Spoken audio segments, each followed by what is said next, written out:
What if I told you there's a way to learn cybersecurity so fast it literally feels like you're cheating? If you're tired of the traditional advice telling you to spend years grinding through help desk roles, endless certifications, well, I've got something that's going to change everything for you. I've been working in cybersecurity for over a decade and I've helped dozens of people break into six-figure remote roles. And today I'm going to show you how I would do it if I had to start all over. These are the things that I wish someone had given me when I started. And the approach that I'm about to share cuts through all the noise and gets you job ready faster than anything else out there. So if you're serious about fast tracking your cybersecurity career, then stick around. So number one is to skip the certification trap. You know, if you've ever fallen into the mindset of, oh, I'll just get one more cert and then I'll finally be able to break in, right? I know so many people that have done the shifting goalposts, and it doesn't have to just be certs. I've seen people do this with degrees as well, where they get their undergrad degree in cybersecurity and then they're like trying to apply and land a job and they're not successful in doing that. So then they go for their master's and they're like, well, it's because I don't have my master's. If I had that, then for sure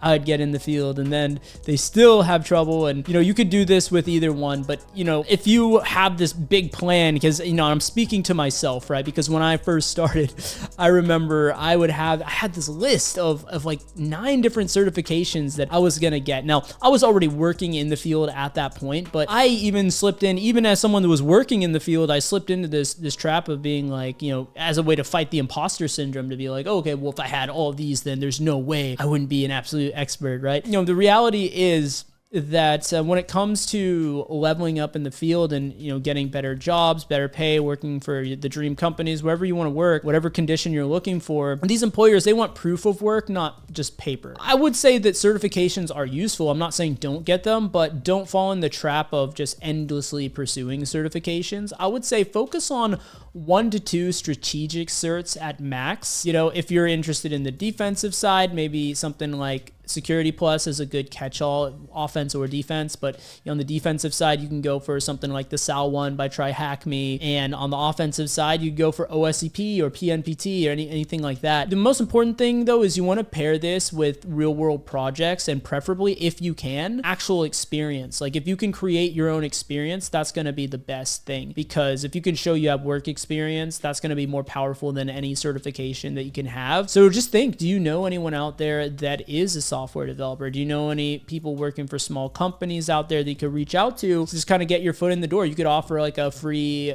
pen testing service if you're interested in the offensive side. You know, is there any way that you could create like your own thing, even if you're not making a ton of money or any money at all from it, just as a way to get experience and be able to showcase that you've done this stuff before? If you'd like some more targeted advice, things that I can't give on YouTube when I have to speak to a general audience, you want to know how can I make this work for me, then go to the link down in the description below and we'll jump on a call and come up with a strategy that will work for you. The second cornerstone, if we really want to supercharge this to the point that we're cheating, is we want to build while we learn. What most people do is they just study in isolation. So they study for a cert, they take the exam, they do a Udemy course or like YouTube course and just do that. They just practice in complete and total isolation. Well, what you want to do is the fact that, you know, take advantage that you're already doing the work anyway. So think about what assets can you create that will demonstrate that you're actually developing these skills, right? Because you could have all the skills in the world, but if you have no way to transfer that certainty to someone else that you have the skills, then as far as they're concerned, you don't know anything because they don't know that you know the stuff, right? So what you want to be doing is every step of the way, I don't care where you are in your journey, you need to keep adding to that portfolio. And if you don't have a portfolio, stop what you're doing and create one right after this video. Go and create a portfolio that actually demonstrates these real and valuable skills that you're working so hard to develop. You're doing the hard work of developing them. Just go the extra step and do that. And it sounds like such a small thing, but you would be surprised. Most people have not done that. And this is where the power of these hands-on labs and practical experience can really shine. If you pair something like the TryHackMe and Hack the Box and all of these hands-on trainings with actual tangible portfolio pieces, that's going to be so much more valuable. And what I will say is, specifically, depending on what role you're targeting in cybersecurity, you want to write reports for that. So if you're going for pen testing, you need actual professional pen testing reports. If you're going for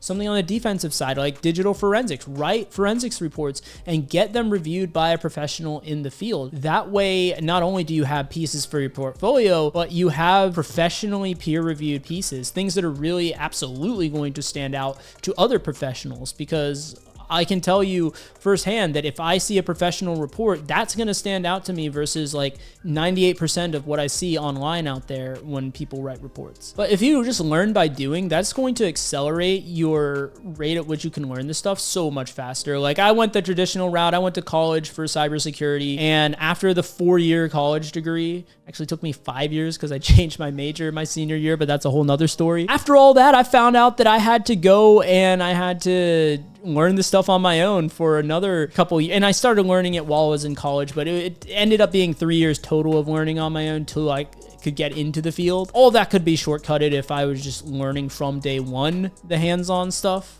But yeah, I digress there. You want to target your path as early as possible. So first of all, stop trying to learn all of cybersecurity. This is one of the biggest mistakes that I see people in the field making, by the way. I see people with 5 years, even 10 years experience in some cases, that are trying to learn all of cybersecurity. And because of that, they always feel like they suck, because there's a mantra that says, like, the more that we know, the more we realize that we don't know. Right? Because when you're completely new, you don't even realize a lot of this stuff exists. So you're kind of blissfully ignorant on how much you don't know. But when you learn stuff, and you quickly become aware of how much is out there that you don't know. And so that's what really perpetuates a lot of the imposter syndrome. But if you can just, let go of all of that from the beginning and stop trying to learn all of cybersecurity, understand you will not know the vast majority of cybersecurity, and that's completely okay, because you want to pick your specialization.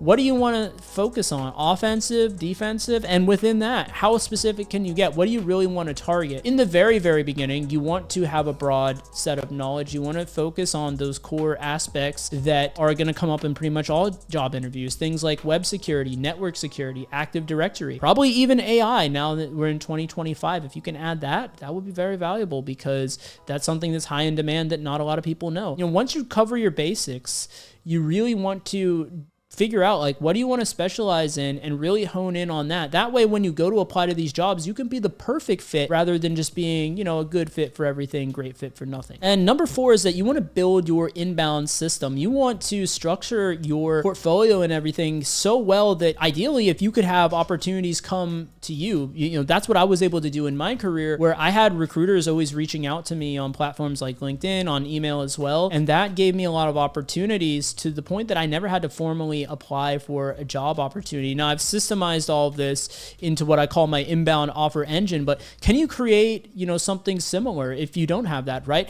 Like, what does your online presence look like? Let's start there. Like, do you have a LinkedIn? Is it polished? Is it up to date? Like, if someone Googles your name, like, what comes up? These are things that, are really going to come into play in the real world in 2025 when you're job seeking. What does your network look like? Do you know people in the field? Do you have any contacts? The best time to network is when you don't need the network. So certainly don't go out there and try to take from people. They will pick up on that, but start today, because this is a long-term strategy, a long-term goal. Many times in my career, having the network really paid off for me, but it was never something that I went out with the intention of, I'm going to build this network to then get this thing down the line. I just built it passively, and the rewards came in organically. That's the best way to do that. Now, you also want to position yourself as someone who gets results. You need to be thinking about the optics perspective, right? Like, you may have the skill, but do you actually showcase? If you're honest with yourself, are you showcasing that you have the skill? Like, if pretend you were someone that knew nothing, absolutely nothing about you, and just went off the information online and how you carried yourself, would they actually know that you're someone who can do the job? Like, what would they see from their perspective? perspective, if you can kind of take yourself out of your own head for a second and think about, from their perspective, what do they see? And that will make it a lot easier to kind of optimize all of this stuff so that you can eventually get to a point where you either don't have to apply to as many jobs, or you get more reach outs by people that are finding you because you're the perfect fit for what they're looking for. Now, the reality is most people will waste years going for the wrong approach and just kind of dabbling around in the dark and using the hoping and praying method. If you follow a method like this will get you job ready in a matter of months, not years. You'll have real experience while others are still studying theory. And it's not about working harder, it's about working smarter and harder. You want to put in the effort, but you want to do it in a smart and calculated way. So if you'd like my help to fully maximize the working smarter piece, leverage and mentor someone that has been not only through the system himself, but someone who has been working for the last 4 years directly with people, helping them get jobs in cybersecurity month over month, oftentimes in 6 months or less, then go down in the description below and book a call.